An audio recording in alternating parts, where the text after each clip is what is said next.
ಭಾರತೀಯ ಸಂಸ್ಕೃತಿಯಲ್ಲಿ ಸೂರ್ಯನನ್ನು ಜಗತ್ತಿನ ಕಣ್ಣು ಎಂದು ಕರೆಯಲಾಗುತ್ತದೆ. ಅಂತಹ ಸೂರ್ಯನ ಪಥ ಬದಲಾವಣೆಯೇ ಮಕರ ಸಂಕ್ರಮಣ. ಕರ್ನಾಟಕದಲ್ಲಿ ಈ ಹಬ್ಬವನ್ನ ಸುಗ್ಗಿ ಹಬ್ಬ ಎನ್ನಲಾಗಿದೆ. ಸಂಕ್ರಾಂತಿ ಎಂದರೆ ಸೇರುವುದು ಅಥವಾ ಸಂಕ್ರಮಣ ಎಂದರ್ಥ. ಸೂರ್ಯನು ದಕ್ಷಿಣದಿಂದ ಉತ್ತರಕ್ಕೆ ಚಲಿಸುವ ಕಾಲ, ಅಂದರೆ ಉತ್ತರಾಯಣ ಪುಣ್ಯಕಾಲ ಅಂದಿನಿಂದಲೇ ಪ್ರಾರಂಭವಾಗುತ್ತದೆ. ಆಧ್ಯಾತ್ಮದ ಪ್ರಕಾರ ಇದು ದೇವತೆಗಳ ಹಗಲಿನ ಸಮಯ ಮತ್ತು ಭೀಷ್ಮ ಪಿತಾಮಹರು ಕೂಡ ಇಚ್ಛಾಮರಣಕ್ಕಾಗಿ ಈ ಕಾಲವನ್ನ ಕಾದಿದ್ದರು ಎಂಬುದನ್ನು ಮಹಾಭಾರತದಲ್ಲಿ ತಿಳಿದುಕೊಳ್ಳುತ್ತೇವೆ. ಇದು ಮಕರ ಸಂಕ್ರಾಂತಿಯ ಮಹತ್ವವನ್ನ ನಮಗೆ ತಿಳಿಸಿಕೊಡುತ್ತದೆ. ಉತ್ತರಾಯಣ ಪ್ರಾರಂಭವಾದಂತೆ ಚಳಿಯು ಕಳೆದು ಹಗಲಿನ ಅವಧಿ ಹೆಚ್ಚಾಗುತ್ತಾ ರಾತ್ರಿಯ ಸಮಯ ಕಡಿಮೆಯಾಗುತ್ತದೆ. ಇದು ಬೆಳಕು ಕತ್ತಲೆಯ ಮೇಲೆ ಜಯ ಸಾಧಿಸುವ ಕಾಲವೆಂದು ಹೇಳಲಾಗುತ್ತದೆ ಮತ್ತು ಸೂರ್ಯನ ಪ್ರಭಾವ ಹೆಚ್ಚಾಗುವ ಕಾಲ ಎಂದು ಹಿರಿಯರು ಹೇಳುತ್ತಾರೆ. ಹಾಗಾದರೆ ರೈತರ ಸುಗ್ಗಿ ಹಬ್ಬ ಎಂದು ಏಕೆ ಕರೆಯುತ್ತೇವೆ ಎಂಬುದನ್ನು ತಿಳಿದುಕೊಳ್ಳೋಣ. ಕರ್ನಾಟಕದಲ್ಲಿ ಸಂಕ್ರಾಂತಿ ರೈತರ ಪಾಲಿಗೆ ಸುಗ್ಗಿ ಹಬ್ಬ. ಹೊಲದಲ್ಲಿ ಬೆಳೆದ ಭೂತಾಯಿಗೆ ಕೃತಜ್ಞತೆ ಸಲ್ಲಿಸಲು ಈ ಹಬ್ಬ ಆಚರಿಸುತ್ತಾರೆ. ಸೂರ್ಯದೇವನಿಗೂ ಹಾಗೂ ರೈತ ತನ್ನ ಶ್ರಮದ ಫಲವನ್ನು ಕಂಡು ಸಂಭ್ರಮಿಸುವ ಈ ಮಕರ ಸಂಕ್ರಾಂತಿ. ಇದನ್ನು 3 ಪ್ರಮುಖ ಆಚರಣೆಗಳ ಮೂಲಕ ಗುರುತಿಸಲಾಗುತ್ತದೆ. ಮೊದಲನೆಯದು ಎಳ್ಳು ಬೆಲ್ಲ ಹಂಚುವುದು. ಎಳ್ಳು ಬೆಲ್ಲ ತಿಂದು ಒಳ್ಳೆ ಮಾತಾಡು ಎಂಬ ಗಾದೆ ಮಾತಿದೆ. ಇದು ಕೇವಲ ಗಾದೆ ಮಾತಲ್ಲ. ಎಳ್ಳು ಬೆಲ್ಲ, ಶೇಂಗಾ, ಒಣ ಕೊಬ್ಬರಿ ಮತ್ತು ಹುರಿಗಡಲೆಗಳನ್ನ ಬೆರೆಸಿ ಹಂಚುವುದು ಸಾಮಾಜಿಕ ಸೌಹಾರ್ದತೆಯ ಸಂಕೇತವಾಗಿದೆ.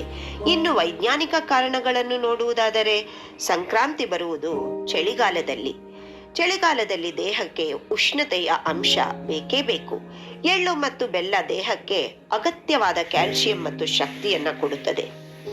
ಎರಡನೆಯದಾಗಿ ಕಿಚ್ಚು ಹಾಯಿಸುವುದು, ಅಂದರೆ ಹಸುಗಳನ್ನ ತೊಳೆದು ಬಣ್ಣ ಬಳೆದು ಅಲಂಕರಿಸಿ ಅವುಗಳನ್ನು ಉರಿಯುತ್ತಿರುವ ಬೆಂಕಿಯ ಮೇಲೆ ಹಾರಿಸುತ್ತಾರೆ. ಇದನ್ನು ಕಿಚ್ಚು ಹಾಯಿಸುವುದು ಎಂದರೆ ಗ್ರಾಮೀಣ ಭಾಗದಲ್ಲಿ ಈ ರೀತಿ ಕರೆಯಲಾಗುವುದು. ಕಾರಣ, ಜಾನುವಾರುಗಳಿಗೆ ಬರುವ ಚರ್ಮರೋಗ ಮತ್ತು ವೈರಸ್ಗಳನ್ನ ಬೆಂಕಿಯ ಶಾಖದಿಂದ ಹೋಗಲಾಡಿಸುವ ಹಳೆಯ ಕಾಲದ ಕ್ರಿಮಿನಾಶಕ ಪದ್ಧತಿ ಎನ್ನಲಾಗುತ್ತದೆ. ರೈತನ ಬದುಕಿಗೆ ಆಧಾರವಾದ ಗೋವುಗಳಿಗೆ ಗೌರವ ಸೂಚಕವಾಗಿ ಈ ಹಬ್ಬವನ್ನ ಸಂಭ್ರಮಿಸಲಾಗುತ್ತದೆ. ಇನ್ನು ಸಕ್ಕರೆಯ ಅಚ್ಚು ಮಾಡಿ ಎಲ್ಲರನ್ನೂ ಈ ಸಿಹಿಯೊಂದಿಗೆ ನೀಡುವುದು ಒಂದು ಸಿಹಿ ಪದ್ಧತಿ.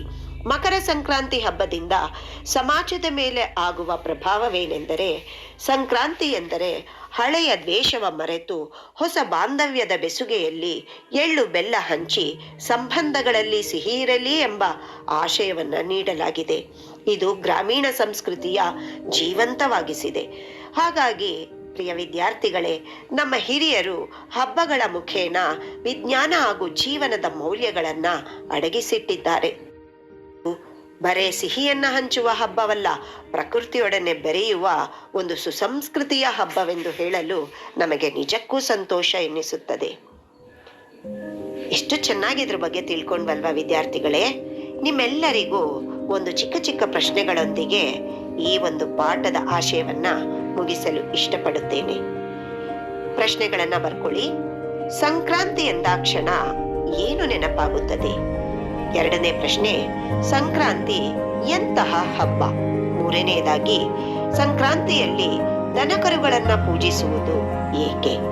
ಕಿಚ್ಚು ಹಾಯಿಸುವುದು ಎಂದರೇನು? ಕೊನೆಯದಾಗಿ, ಸಂಕ್ರಾಂತಿ ಹಬ್ಬದಲ್ಲಿ ಎಳ್ಳು ಬೆಲ್ಲ ಏಕೆ ತಿನ್ನಬೇಕು? ಈ ಎಲ್ಲಾ ಪ್ರಶ್ನೆಗಳನ್ನ ಬರ್ಕೊಳ್ಳಿ.